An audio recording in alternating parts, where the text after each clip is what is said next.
Hi children, இப்போ நம்ம exercise 4.2ல 11th question பார்க்கலாம். Objective type questions. A fruit vendor sells fruits for rupees 200, gaining rupees 40. His gain percentages என்னன்னு கேட்டிருக்காங்க. அதாவது ஒரு fruit seller வந்து 200 ரூபாய்க்கு வந்து ஃப்ரூட்ஸை விற்கிறாரு. அதனால அவருக்கு வந்து என்னன்னா 40 rupees கெயின் கிடைக்குது. அப்படின்னா அவருடைய கெயின் பர்சன்டேஜ் என்ன அப்படின்னு கேட்குறாங்க. ஸோ நம்ம எப்பயுமே கெயின் பர்சன்டேஜ் வந்து ப்ராஃபிட் பர்சன்டேஜ் வந்து எதில் வச்சு கண்டுபிடிப்போம்? So profit percentage is equal to profit divided by cost price into 100. So இதான ப்ராஃபிட் கண்டுபிடிக்க ஃபார்முலா, ப்ராஃபிட் பர்சன்டேஜ் கண்டுபிடிக்க. அப்போ காஸ்ட் ப்ரைஸ் நம்மளுக்கு தெரியணும். ஸோ செல்லிங் ப்ரைஸ் வந்து காஸ்ட் ப்ரைஸ் வந்து எவ்வளோ? Cost price equal to selling price minus profit எவ்வளவோ அந்த ப்ராஃபிட். ஸோ செல்லிங் ப்ரைஸ் எவ்வளோ? 200 மைனஸ் அதனால் ஒரு கிடைச்ச ப்ராஃபிட் எவ்வளோ? ஸோ 40. ஸோ காஸ்ட் ப்ரைஸ் வந்து 160 rupees. ஸோ ப்ராஃபிட் பர்சன்டேஜ் வந்து எவ்வளோ? So 40 divide by cost price 160 into 100 0 இது வந்து டிவைட் பண்ணிட்டோன்னா 4 times. ஸோ இதை டிவைட் பண்ணுன்னா 25%. ஸோ அப்போ நம்மளுக்கு ப்ராஃபிட் பர்சன்டேஜ் வந்து எவ்வளோ? 25%.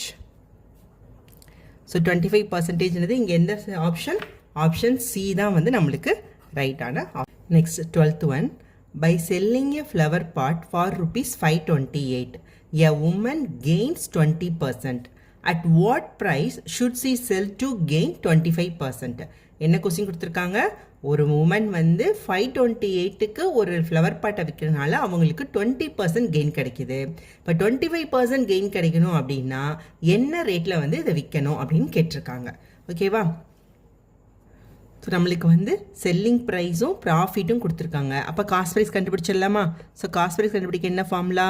Cost price equal to 100 divided by 100 plus profit percentage into selling price. So இதான் நம்மளுக்கு வந்து காஸ்ட் ப்ரைஸ் கண்டுபிடிக்க ஃபார்முலா. ஸோ இதில் அப்படியே அப்ளை பண்ணிடலாம். ஸோ 100 divided by கெயின் வந்து எவ்வளோ? 20%. அப்போ 100 plus 20 120. So into selling price எவ்வளோ? 528. ஸோ டிவைட் பண்ணிட்டோம் அப்படின்னா 12 டிவைட் பண்ணலாம். So 4 times 48 balance 4 times 48. Okay, அப்போ வந்து நம்மளுக்கு காஸ்ட் ப்ரைஸ் கிடச்சிருச்சு. 10 into 44 440. இதுதான் வந்து நம்மளுக்கு காஸ்ட் ப்ரைஸ். காஸ்ட் ப்ரைஸ் வந்து 440. At what price should C sell to gain 25%ல 25% கெயின் கிடைக்குன்னா என்ன ரேட்டில் வந்து விற்கணும்? ஸோ இப்போ செல்லிங் ப்ரைஸ்க்கு என்ன formula? So selling price equal to 100 plus profit percent divided by 100 into cost price. ஓகேவா?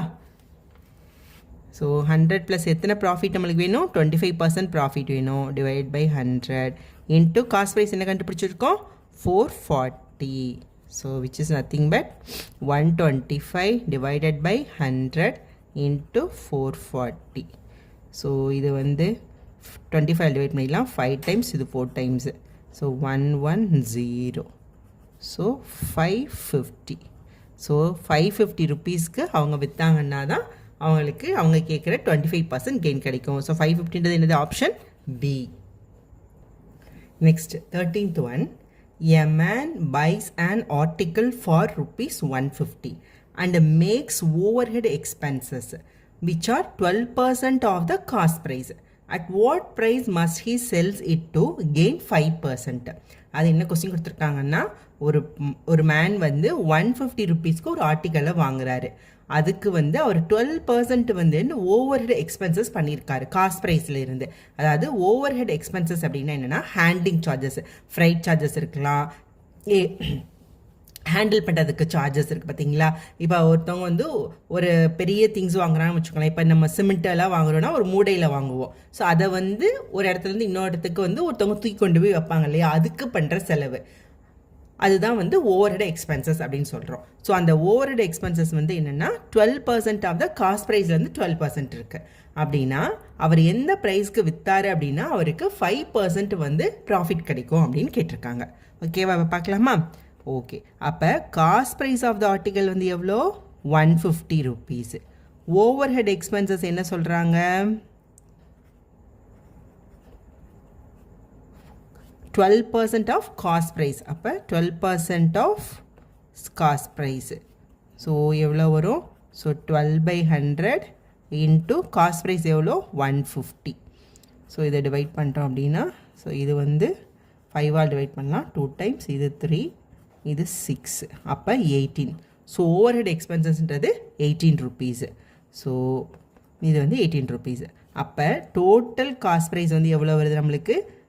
ஸோ இந்த செலவு இந்த காஸ்ட் ப்ரைஸையும் இந்த செலவையும் சேர்த்தா தான் வந்து அதுக்கு தான் அவர் வந்து என்ன வைக்க முடியும்? ப்ராஃபிட் வைக்க முடியும். ஸோ 150 + 18. ஸோ டோட்டலாக இந்த ஆர்டிக்கலை வாங்குறதுக்கு அவர் 168 rupees செலவு பண்ணியிருக்காரு. ஸோ இதுலேருந்து நம்ம வந்து இப்போ ப்ராஃபிட் கண்டுபிடிக்க போகிறோம். ஸோ அடுத்து ரொம்ப சிம்பிள் தான். என்னது? 5% profit.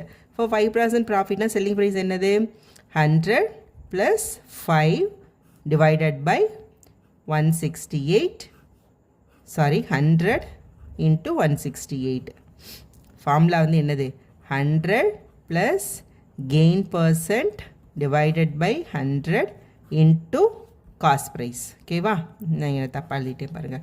So 100 + 5 divided by 100 into 168. So 105 divided by 100 into 168. So divide பண்ணால் இது 21. 5ஆல் டிவைட் பண்ணியிருக்கேன். ஸோ 20. ஸோ இதை வந்து நம்ம எதாவது டிவைட் பண்ணலான்னா, ஓகே, இதை 20 வந்து டிவைட் பண்ணிட்டோம் அப்படின்னா 4ஆல் டிவைட் பண்ணிடலாம். ஸோ 5 times, ஸோ இது 4, 42. ஸோ இனி மல்டிப்ளை பண்ணி தான் டிவைட் பண்ணணும்.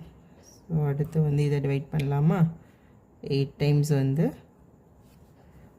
8 times 40, பேலன்ஸ் வந்து 20, 8.4. சரி, ஓகே.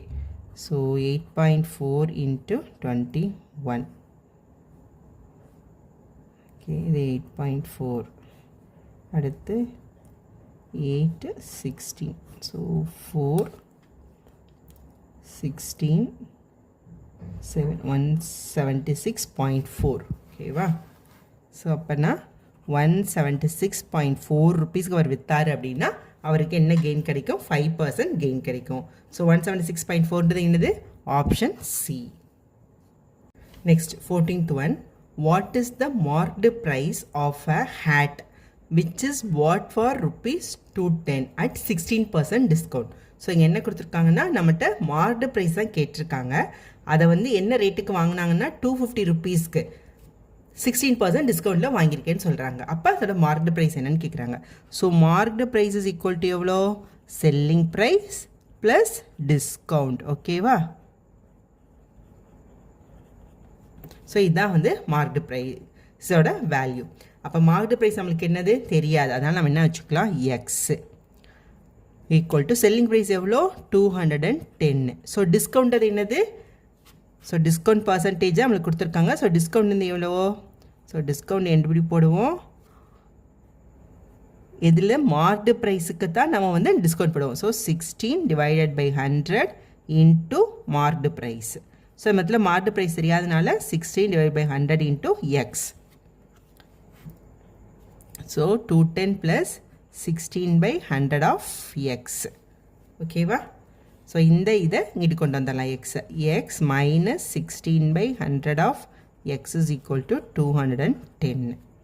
அப்போ எல்சிஎம் எடுத்தோன்னா 100 கிராஸ் மல்டிபிள் பண்ணிடுவோம். அப்போ 100x minus 16x divided by 100 is equal to 210. Okay, அப்போ இது வந்து 84x by 100 is equal to 210. So இது வந்து கிராஸ் மல்டிபிள் பண்ணி இங்கிட்டு கொண்டு போயிடலாமா? So 84x is equal to 210 into 100. So x is equal to 84 கீழே கொண்டு வந்துடலாம். 210 into 100 divided by 84. So divide பண்ணோன்னா இதை வந்து எதாவது டிவைட் பண்ணலான்னா 21ஆலே டிவைட் பண்ணலாம். இது 10 times, இது வந்து 4 times. ஓகே, இதை டிவைட் பண்ணிட்டோன்னா 25. So 10 into 25 250. அப்போ மார்க்டு ப்ரைஸ் வந்து எவ்வளோ? 250 rupees. ஸோ 250 rupees எது? Option D. ஸோ இதுதான் answer. Next 15th one. The single discount in percentage which is equivalent to 2 successive discounts of 20% and 25%. அதாவது என்ன கொடுத்துருக்காங்க அப்படின்னா, ஒரு பொருளோட மார்க்டு ப்ரைஸ்லேருந்து ஃபஸ்ட்டு 20% டிஸ்கவுண்ட், அடுத்து 25% டிஸ்கவுண்ட் கொடுத்துட்டாங்க அப்படின்னா அதுக்கு சிங்கிள் டிஸ்கவுண்ட் எத்தனை பர்சன்டேஜ் வரும் அப்படின்னு கேட்டிருக்காங்க. இதை வந்து நம்ம ஏற்கனவே இந்த 10th கொஸ்டினில் நம்ம பார்த்துருக்கோம் பார்த்தீங்களா. 2 சக்ஸசிவ் டிஸ்கவுண்ட் கொடுத்து மொத்தம் அதோட மார்க்கெட் ப்ரைஸ் எவ்வளோன்னு கேட்டதுக்கு நம்ம என்ன செல்லிங் ப்ரைஸ் என்ன அப்படின்னு கேட்டதுக்கு என்ன ஃபார்முலா படித்தோம். So selling price is equal to so 1 minus ஒரு டிஸ்கவுண்ட்டும் A/100 into 1 minus B/100 into marked price அப்படின்னு பார்த்தோமா. இது வந்து 2 சக்ஸசிவ் டிஸ்கவுண்ட் கொடுத்து செல்லிங் ப்ரைஸ் கண்டுபிடிக்கிறதுக்கு. ஆனால் இங்கே என்ன கொடுத்து கேட்டிருக்காங்க, 2 சக்ஸசிவ் டிஸ்கவுண்ட் கொடுத்து அதோட சிங்கிள் டிஸ்கவுண்ட் எவ்வளோ அப்படின்னு கேட்டிருக்காங்க. ஸோ இதுக்கு என்ன ஃபார்முலா அப்படின்னா, அப்போ சிங்கிள் டிஸ்கவுண்ட் கண்டுபிடிக்க சிங்கிள் டிஸ்கவுண்ட் 2 சக்ஸசிவ் டிஸ்கவுண்ட் கொடுத்து சிங்கிள் டிஸ்கவுண்ட் கண்டுபிடிக்க ஃபார்முலா 1 மைனஸ் இதே தான். So 1 minus A/100 into 1 minus இது 1 minus A/100 into 1 minus B/100 into 100% கண்டுபிடிக்கிறனால. ஓகேவா. So 1 minus A/100னா 20%. 1/20/100 into 1 minus B/100 வந்து 25/100 100 into 100%. ஓகேவா. ஸோ 1 minus இங்கே வந்து அப்போ இங்கே என்ன ஒரு LCM 100 ஆகிடுமா. ஓகே, அப்போ 100 minus 20 இப்படி போடுறேன். 100 minus 20/100 into 100 minus 25/100. So into 100%. Okay, va? So 1 minus 80/100 into 75/100. So into 100%. இதில் டிவைட் பண்ணிடலாமா. இது வந்து 3/4 25 டிவைட் பண்ணிட்டேன் 3/4 வந்துடும். சரி, இங்கே 4 நான் டிவைட் பண்ணுறேன். அப்போ இது வந்து 20. அப்போ இது என்ன வரும், 1 minus 20 into 3 வந்து 60. 1 minus 60/100 into 100%. ஓகேவா. ஸோ அப்போ இது என்னது, இந்த ரெண்டுக்கு எல்சிஎம் எடுத்தோன்னா 100 ஆகிடுமா. 100 minus 60 divided by 100 into 100%. ஓகேவா. So 60 minus 100 minus 60 40. So 40/100 into 100%. So இதோட அடி ஆயிடுச்சுன்னா ஸோ நம்மளுக்கு என்ன ஆன்சர் வரும், 40%. ஸோ சிங்கிள் டிஸ்கவுண்ட் அது என்னது 40%. ஸோ இது ஆப்ஷனில் வந்து எங்கே இருக்குது, ஆப்ஷன் ஏ தான் வந்து உங்களுக்கு 40%. ஸோ இதுதான் இதோட ஆன்சர். தேங்க்யூ.